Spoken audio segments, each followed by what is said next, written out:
Hi, it is time for week 41, book 41, N.K. Jemison's The Stone Sky, the third book in the award-winning um, Broken Earth trilogy. Uh, all the others won, I think, the Hugo. This one won the Hugo, the Nebula, and something called the Locus. I don't even know what the Locus is. Um, but yeah, all three of them won the Hugo, see? And then this last one won the Hugo, the Nebula, and like I said, whatever the Locus is, it won that one too. So, all right. So it's been a while since I've reviewed the first two. So let's go back and think a minute about this reality we have here. It's, um, it's this map. It all happens on this map here. Uh, and this is called the stillness. uh, the stillness, and it's maybe meant to be future Earth. Hard to say for certain. I mean, this has a little bit of the look of North and South America, kind of. Uh, Maybe a little bit of the look of Africa and the Middle East up here. Mm, Hard to say exactly. Um, but it's meant to be a little bit reflective of our reality, I think, in a very, very, very broad way. So, what this story is about is there's a government called the Sans or the Sanze, Sanze, and the Sans or the Sanze controls everything. And there are basically three kinds, well, four kinds of people ultimately, uh, three of which are under control of the Sans, or the Sanze, and the fourth kind, which are not. The three that are under control of them are the Origines or the Ragas. They are the people who have some kind of ability to manipulate rock. Okay, so they can feel the heat in a rock and bring it up and manifest it out as cold. And so they can move rock a little bit, they can freeze things, they can, they can also cause volcanoes and cause lava flows, and they can cause earthquakes, shakes as they're called here. Um, so they have a certain kind of power that the rest of the people are a little concerned about. Okay, and so there are two other kinds of people. There are stills, or normal people, I guess, just people. Stills. Stills don't have this ability. They can't do these things. And stills are traditionally very afraid of origins or organs or these ragas, and they kill them when they can. So raga, by the way, is a derogatory term. It'd be similar to the kinds of words we don't say about ethnic minorities today in this universe.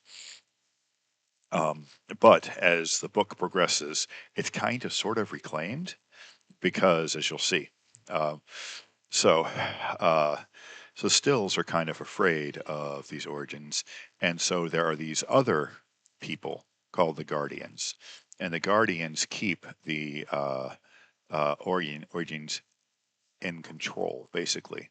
And they do this because it's all controlled by the Cessipene, which is an organ that they have in the back of their brain, in the bottom of their brain stem. Now, I have no idea if such a organ exists there of any kind in us humans in this universe.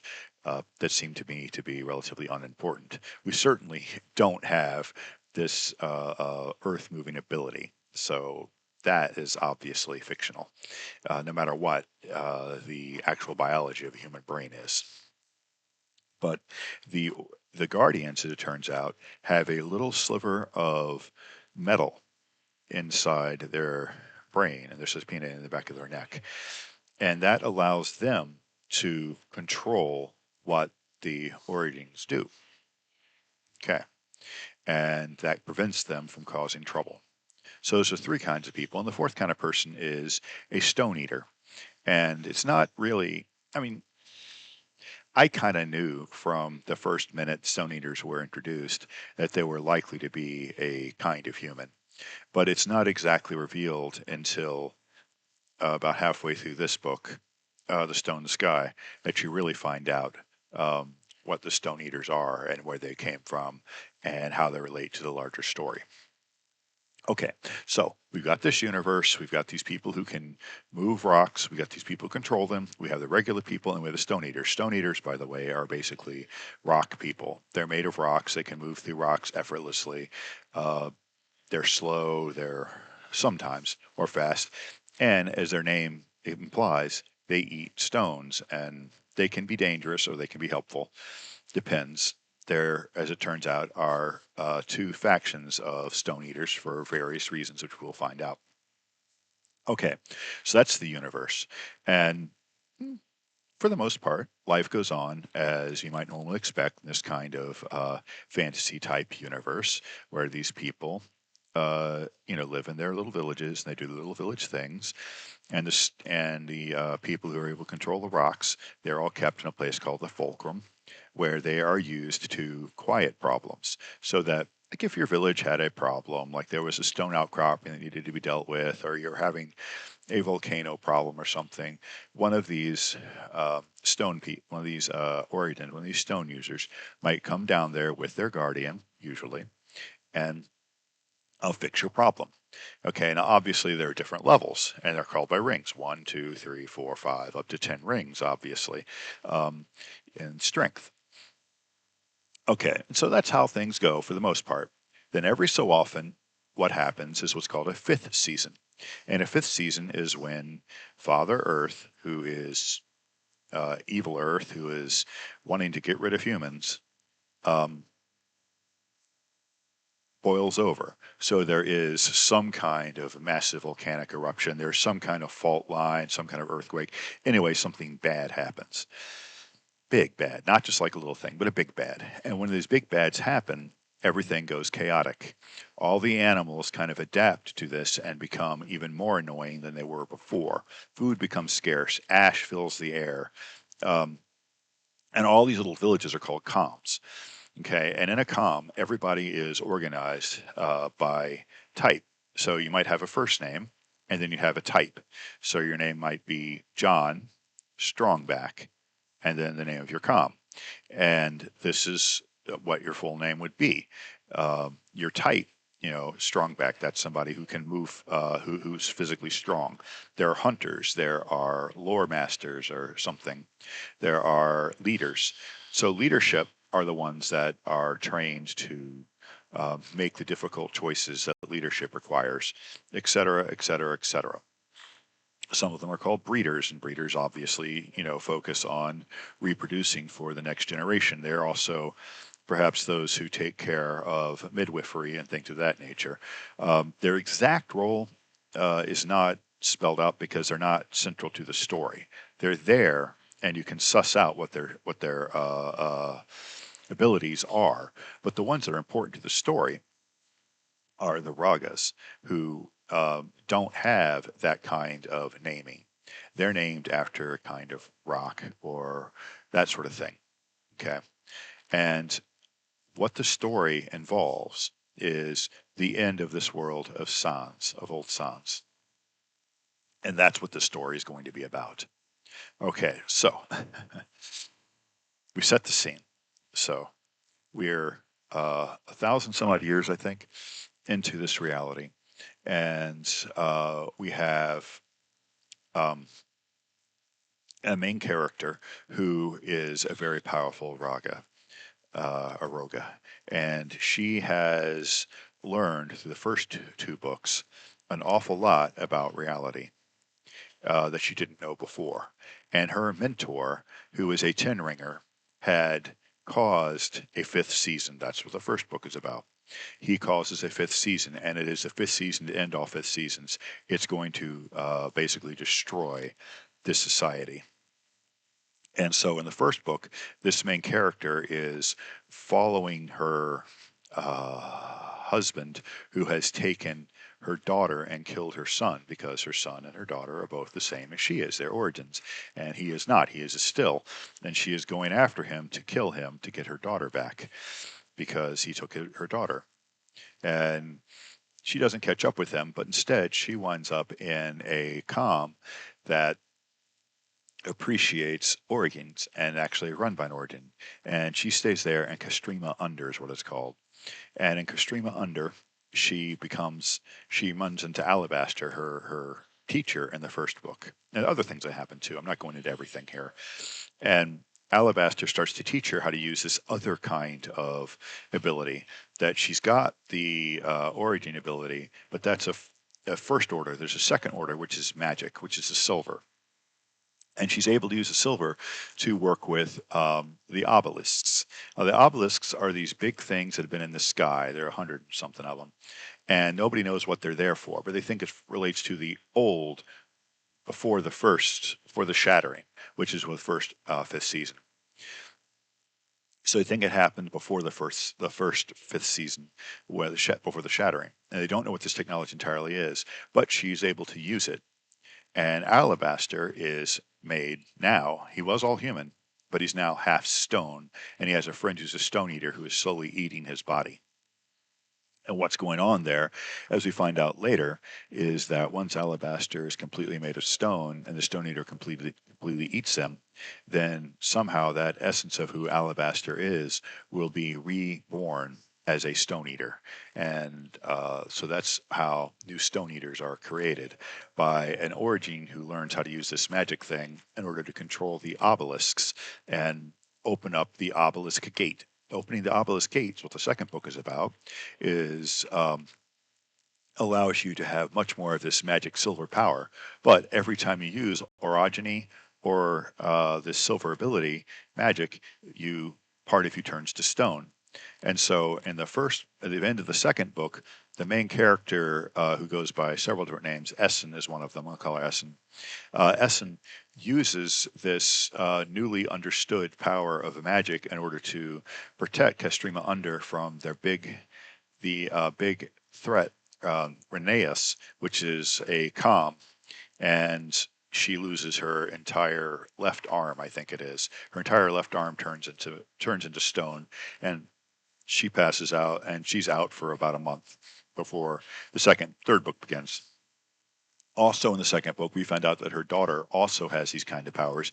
In fact, her daughter seems to have more power than she does. Her daughter is only 10, but she has some awesome power. Okay, so third book. Castrima Under is going to go to where Rheneas is, because that's the best place for them. They were able to repel Rheneas, but in doing so destroyed Castrima Under pretty much. So now they have to go.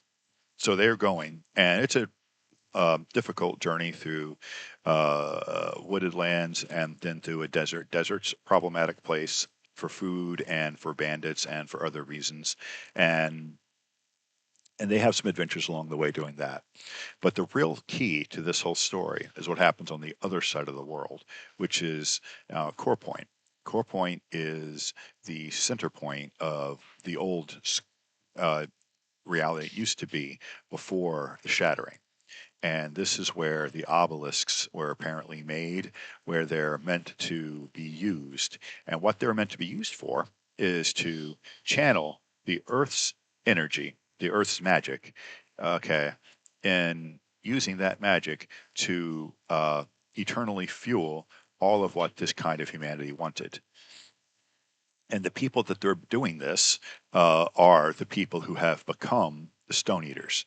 They're not the original Stone Eaters. They're not the ones who were in control of this. They were the people who had the magical ability to use the silver in order to do this in the old world. And these old world people, Syed Angalis, they use this Sil Angelis. They use these people in order to funnel this power. And these people got a hint of what was going on, and they decided they didn't want to do it. And so at the critical moment when they could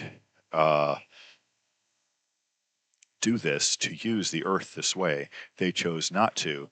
And in order to prevent the entire world from being destroyed, which was one of the things that they might have done, in order to avoid that, one of them channels all the energy to the moon, and it kicks the moon off out into space. And this is, by the way, what triggers the shattering and the first fifth season, because without the moon to stabilize the Earth, everything goes chaotic. Now, plate tectonics still exists, but in this universe, the Earth is actually somehow alive, and it is boiling over with rage against these little pathetic, short-lived humans who are trying to steal its energy. And so there is actually a fight between the Earth and the humans. That this mythology that had been taught in the Sans world is actually true. Okay.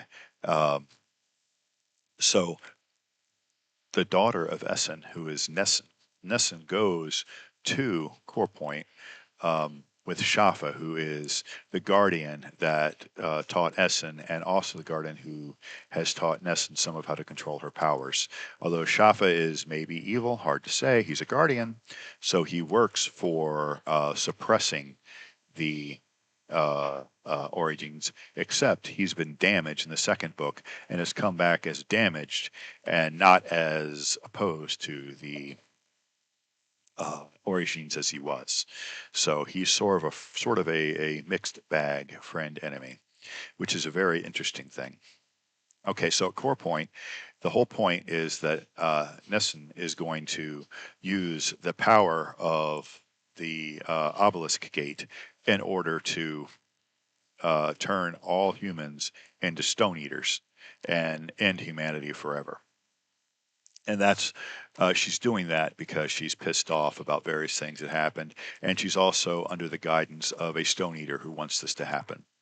But there's another stone eater who is working with Essen, and Essen shows up there, and she and her daughter get into a fight. And Essen is trying to bring the moon back. So by bringing the moon is actually on its cyclical orbit back towards the Earth, and they want to change its orbit to go around the Earth again. And that's why this is happening at this time. But anyway, so she wants to bring the Earth back, the Earth that was the moon that was stolen from the Earth. And so she's trying to do that. Her daughter's trying to use the same power to kill everybody. Nessun can't use orogeny unless she, but or she'll turn into stone. Her daughter can't use it either, or she turns into stone, but her daughter doesn't know this yet because she hasn't used it yet. So Essen starts to turn into stone, and she started trying to stop her daughter from doing this. Her daughter's hand turns into stone, and then Essen finally realizes that her mother is trying to protect her, and her mother loves her, and looks at her, blah blah blah. And so Nessun uses the remaining power and brings the moon back and loses her hand, and that's how the story ends. Very, very fascinating. I've skipped an incredible amount of detail. There are details in every page. There are some complexities about character. There's some complexities about identity, about things like sexuality, all kinds of very, very interesting ideas. I can see one problem some people may have with this, which is this isn't science, this is fantasy. Okay, okay. There is an element of that here. That, one of the two major powers that are used here is called, in fact, magic.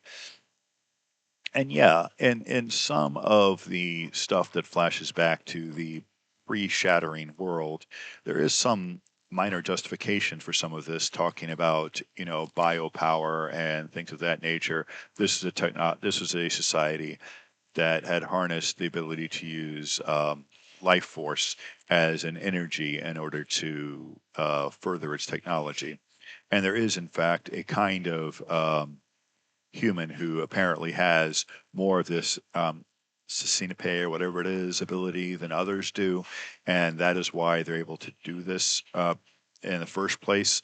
That's the ones that eventually become captured and eventually become the ones who kick the moon off into its thing. So there is some minor justification for some of this, but okay, fair.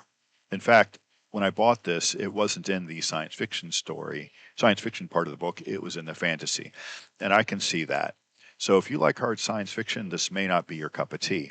But if you want a fascinating light science, very interesting in terms of identity, very interesting in terms of, you know, this is a Earth that is trying to kill people, and all of your main characters are troubled. They've all done relatively bad things, sometimes for good reasons, sometimes for bad things. Their inability to sometimes control their power has led to bad things happening, and using their power sometimes costs them, no matter what. So there are some real complexities here about that. I don't think there are many characters in this book, maybe any, that are truly good or truly bad. They all have an agenda. And so it's one agenda versus another agenda within a very complicated world in which, what is good and what is evil all depends on what it is you think should happen and who it is you align with. So anyway, uh, Stone Sky by N.K. Jemisin. I recommend it. It can be a little difficult to read. Stylistically, it's very odd. It is written in second person, so it's written to you. So, if we look at uh, prologue, me, when I was I, the time grows short, my love. Let's end with the beginning of the world, shall we? Yes, we shall. Okay. And then so it's written to the reader. And that's really what's going on more than anything else. These entire three books are a story being told to one of the main characters. I'll leave that as a spoiler for you to find out for your own. Not a spoiler, I won't spoil that one, is what I mean. I'll leave that one for you to discover on your own. But I would recommend it. Like I said, a little bit difficult, but the chapters are relatively short and self contained. Um, I did not use it, but there's an index in the back that gives you a timeline of the seasons and this map in the front. I looked at this map for maybe all of 15 minutes throughout the entire read of the three books because I discovered that, well, first of all, it's not very complete. And second of all, I truly didn't care very much if they were here or if they were here on the map. It didn't much matter to me. Now, if you're going to do a more detailed analysis, some of that would matter because the people here and the people here have different physical characteristics. Okay. And so you can use all that for all kinds of interesting reads based on race, gender, sexuality, ability. Um, all kinds of things like that are in here if you want to go there. But if you just want to read a cool adventure story, you can read it that way too. And although I was aware of some of the deeper readings, I really just kind of read it as more of a adventure story, which is I think totally good. So 2 thumbs up, definitely read it.